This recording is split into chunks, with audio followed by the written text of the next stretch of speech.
ಕಾನೂನು ವಿರುದ್ಧವಾಗಿ ಹೇಮಾವತಿ ನೀರು ತೊಗೊಂಡೋಗ್ಬೇಕಾರೆ ಏನು ಕಾನೂನು ಇದೆಯೇನ್ರಿ? ತುಮಕೂರು ಜಿಲ್ಲೆಯಲ್ಲಿ ಪರಮೇಶ್ವರ್ ಅವರು ಹೋಮ್ ಮಿನಿಸ್ಟರ್ ಆಗಿದ್ದಾರೆ. ನಾನು ಅವ್ರಿಗೆ ಫಸ್ಟ್ ಹೇಳ್ತಾ ಇದ್ದೇನೆ, ಪರಮೇಶ್ವರ್ ಅವ್ರಿಗೆ ಎಚ್ಚರಿಕೆ ಕೊಡ್ತಾ ಇದ್ದಾರೆ ಕರ್ನಾಟಕ ಜನ. ಕಾನೂನು ನೀವು ಇವತ್ತು ಹೋಮ್ ಮಿನಿಸ್ಟರ್ ಆಗಿ ನೀವು ಕಾನೂನಿನ ಸುವ್ಯವಸ್ಥೆಯನ್ನು ಯಾವ ರೀತಿ ಇಟ್ಕೋಬೇಕು ಅನ್ನೋದು ದೇಶದಲ್ಲೆಲ್ಲ ಕರ್ನಾಟಕದಲ್ಲಿ ಕಾನೂನು ಸುವ್ಯವಸ್ಥೆ ಸತ್ತೋಗಿದೆ.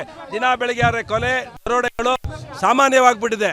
ನಾನು ಇವತ್ತು ಈ ಸಂದರ್ಭದಲ್ಲಿ ಹೇಳೋದಿಷ್ಟೇ, ಕಾನೂನು ಬಾಹಿರವಾಗಿ ಹೇಮಾವತಿ ನೀರನ್ನು ಇವತ್ತು ಕಾಂಗ್ರೆಸ್ ಸರ್ಕಾರ ಡಿ.ಕೆ. ಶಿವಕುಮಾರ್ ಅವರು ಮತ್ತು ಪರಮೇಶ್ವರ್ ಅವರು ಮತ್ತು ಸಿದ್ದರಾಮಯ್ಯನವ್ರಿಗೆ ನಾವು ಹೇಳೋದಿಷ್ಟೇ, ಈ ಕೂಡಲೇ ಈ ಚಾನಲ್ ಏನೋ ಎಕ್ಸ್ಪ್ರೆಸ್ ಚಾನಲ್ ಇದೆ, ಇದನ್ನು ನಿಲ್ಲಿಸಬೇಕು.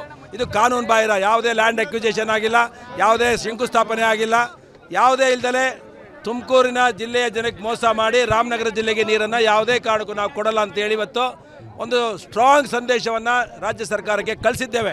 ನಾನು ಡಿ.ಕೆ. ಶಿವಕುಮಾರ್ ಅವ್ರಿಗೆ ಹೇಳ್ತಾ ಇದ್ದೇನೆ, ನೀವು ಎಲ್ಲ ರಾಮನಗರ ಜಿಲ್ಲೆ ಥರ ಇಲ್ಲಿ ಆಟ ಆಡೋಕ್ಕೆ ಬಡಬೇಡ್ರಿ.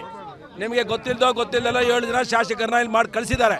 ಇನ್ನು ಮುಂದೆ ಒಬ್ಬ ಶಾಸಕನೂ ಗೆಲ್ಲಲ್ಲ ಕಾಂಗ್ರೆಸ್ನವನು. ಈ ಏನಾರು ಈ ಯೋಜನೆ ನೀವು ಕ್ಲೋಸ್ ಮಾಡಿಲ್ಲ ಅಂತ ಹೇಳಿದ್ರೆ ಯಾವುದೇ ಶಾಸಕರನ್ನ ಕಾಂಗ್ರೆಸ್ ಶಾಸಕರಲ್ಲಿ ಓಡಾಡೋದು ಬಿಡೋದಿಲ್ಲ. ಈ ಪೊಲೀಸ್ ಅವರು ಕೇಳ್ರಿ, ಇವತ್ತು ನಮ್ಮ ರೈತರಿಗೆ ಹೇಳ್ತಾ ಇದ್ದೇನೆ, ಯಾವುದೇ ಹೋರಾಟದಲ್ಲಿ ಈ ದೇಶಕ್ಕೆ ಸ್ವಾತಂತ್ರ್ಯ ಕೊಡ್ಬೇಕಾದ್ರೆ ಎಷ್ಟೋ ಜನ ಬಲಿದಾನ ಮಾಡಿದ್ದಾರೆ. ಇವತ್ತು ಅವ್ರ ಬಲಿದಾನದಿಂದ ನಾವೆಲ್ಲರೂ ಇವತ್ತು ನೆಮ್ಮದಿಯಾಗಿ ಜೀವನ ಮಾಡ್ತಿದ್ದೇವೆ. ಇವತ್ತು ಕೂಡ ಈ ನಾಲೆಯನ್ನು ಕಾನೂನು ಬಾಹಿರವಾಗಿ ತೊಗೊಂಡೋಗಿ ರಾಮನಗರ ಜಿಲ್ಲೆಗೆ ನೀರು ಬಿಡಕ್ಕೆ ಹೋಗ್ತಾರೆ.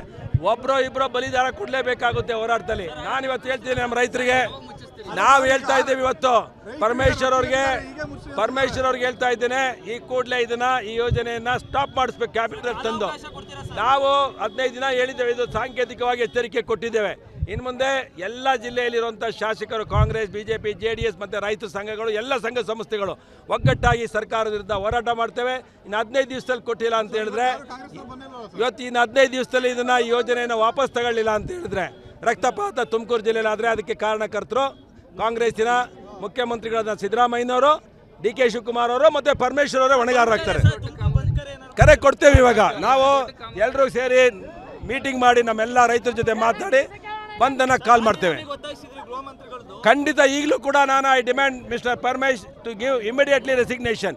ನಿಮ್ಮ ಮಾತಿಗೆ ಬೆಲೆ ಕೊಡದಲ್ಲಿ ಸಿದ್ದರಾಮಯ್ಯನವರು ಮತ್ತು ಸಿದ್ದರಾಮಯ್ಯನವರು ಮತ್ತು ಡಿ.ಕೆ. ಶಿವಕುಮಾರ್ ಓವರ್ ಕ್ರಾಸ್ ಮಾಡಿ ಪರಮೇಶ್ವರ್ ಅವರಿಗೆ ಮತ್ತು KN ರಾಜಣ್ಣ ಅವರಿಗೆ ಗೃಹ ಮಂತ್ರಿಗಳು ಕೂಡಲೇ ರಾಜೀನಾಮೆ ಕೊಡಬೇಕು. ಅವರು ಕ್ಯಾಬಿನೆಟ್ ಅಲ್ಲಿ ಓವರ್ ಕ್ರಾಸ್ ಮಾಡಿ ಎದುರಿಸಿ ಪರಮೇಶ್ವರ್ ಅವರಿಗೆ, ರಾಜಣ್ಣ ಅವರಿಗೆ ಯೋಜನೆ ಅನುಷ್ಠಾನ ಮಾಡೋದಂದ್ರೆ ಈ ಕೂಡಲೇ ರಾಜೀನಾಮೆ ಕೊಡಬೇಕು.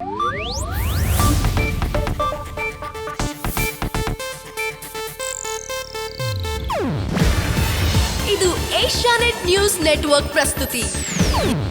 ನೀವು ನೋಡ್ತಿದ್ದೀರಾ ಏಷ್ಯಾನೆಟ್ ಸುವರ್ಣ ನ್ಯೂಸ್.